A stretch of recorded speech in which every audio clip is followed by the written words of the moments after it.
Hello everyone and welcome to our live coverage of one of the oldest races on the cycling calendar, the Brussels Cycling Classic, formerly Paris-Brussels, a race that first ran way back in 1893. Some of the most famous names in the sport have got this race on their palmarès over the years, and some of the fastest sprinters in world cycling are here. We're positioned with the finishing line just alongside the Stade Boudouin Stadium. Far from flat out at this stage, just very keen to keep the breakaway within range, within comfortably reelable distance. Meanwhile, towards the back end of the field, we're just looking at Christophe Laporte there from Cofidis, the French sprinter.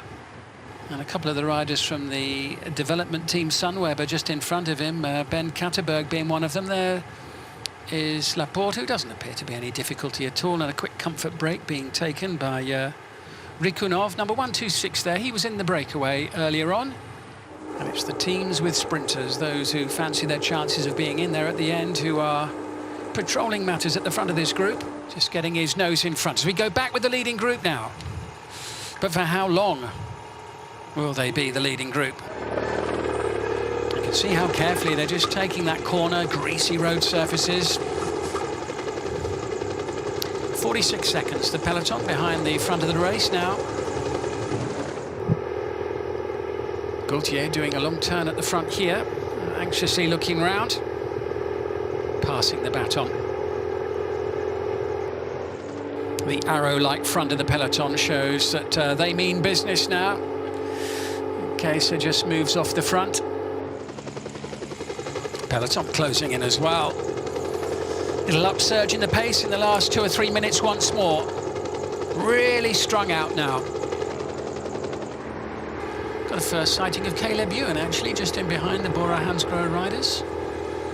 And UAE Emirates and Alexander Kristoff as well. I can just see him too. Two of the big favourites just slowly moving up through the peloton. Well, it's a twisty old route at this point, but these riders won't exactly be out of sight, out of mind. And two riders from Gazprom on the ground, and one of those riders is Kilukov, who was in the breakaway earlier on. That's the second, no, it's Vladislav Kilukov. Kulikov there, one of those who has gone down. And the race is really on here. And the workload now being shared out. But a lot of damage done there by that acceleration, primarily from De Koning Quick-Step. Anthony Turgis decides that he wants to be the last man standing from this breakaway, if at all possible. It's a last act of defiance, perhaps, from him, just in time for the arrival of the leading riders here in the Brussels Cycling Classic. And we're heading for a spectacular sprint for the line. Into the final kilometre now of the Brussels Cycling Classic. As Christian Jensen drops out of the back of that leading group, but Daryl Impey working hard. And he's working hard for his teammate. Caden Groves is right on his wheel, so Daryl Impey has got Groves on his wheel for Mitchelton Scott. Groupama FDJ with riders still in there. Really has thinned out here, this leading group. Well, let's hope on these slippery road conditions everybody stays upright. And we have a sprint to remember here at the end of this race. Caleb Ewan on the left of your picture, about 4 riders back. He's well placed, but plenty in front of him. Pascal Ackermann now just settles in. As here they come into the finishing straight. It's a long, long sprint for the line. And Pascal Ackermann now hits the front. Pascal Ackermann leads the way.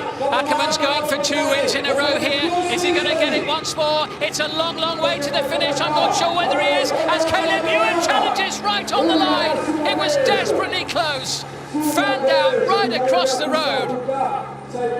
Ackermann looked as if he might have got it, but then Caleb Ewan came on strong on one side of the road. There was a challenge on the other side as well.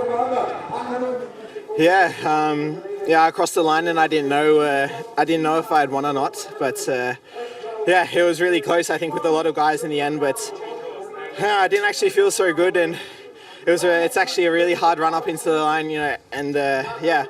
Luckily, I just had that a little bit extra in the end, and I could sprint the last 100 meters pretty well. How difficult was it to survive those last 20 Ks, that final in the rain? I was just behind the bunch. It was like crazy work. Yeah, like all day I didn't feel so good actually, and I was really struggling on all of the climbs. But yeah, in the end, I think once the adrenaline and stuff kicks in, then I was feeling all right, and the team did a great job to keep me in the front in the you know, the tight moments there with the small roads and everything. So yeah, you know, they did a great job, and thanks to them. And yeah, luckily, like I said, I just had the legs in the end. One victory here is wonderful. 4 more to equal your countryman Robbie McEwen. Oh yeah, it was my first time here and first win, so yeah, hopefully I can win more in the future and equal Robbie's record there. Thank you very much. Caleb Ewan, the winner. Pascal Ackermann, last year's victor, in second place this time. Jasper Philipsen in third. Arnaud Demar, a previous winner of this race, down in sixth. Alexander Christoph in seventh.